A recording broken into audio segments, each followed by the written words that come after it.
BJP শাসিত রাজ্যগুলোতে বাংলাভাষী পরিযায়ী শ্রমিকদের ওপর আক্রমণ নামিয়ে আনা হয়েছে। তাদের আটক করা হচ্ছে। দিল্লিতেও হেনস্থার শিকার হয়েছেন এক পরিযায়ী শ্রমিক ও শিশু সন্তান। এই অভিযোগ করেছিলেন মুখ্যমন্ত্রী মমতা বন্দ্যোপাধ্যায়। এবার পাল্টা দিল্লি পুলিশের নালিশ করলেন কাঁথির সাংসদ তথা রাজ্যের বিরোধী দলনেতা শুভেন্দু অধিকারীর ছোট ভাই সৌমেন্দু অধিকারী।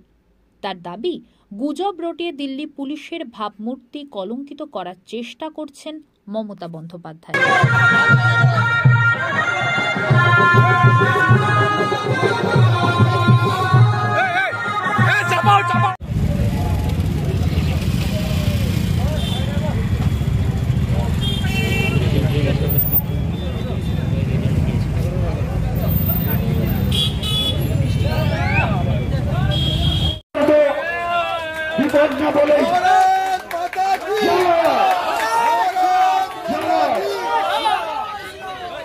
আমি সেই জন্য মথুরা এবং আটগড়ের দুজন অঞ্চল প্রমুখ সম্মানীয় রজনী দাস এবং সম্মানীয় মহিলাকে চন্দ্রশেখর দা চন্দনের ফোঁটা ফুলের পদ্ম ফুল এবং উত্তরীয় দিয়ে বরণ করে নিচ্ছি।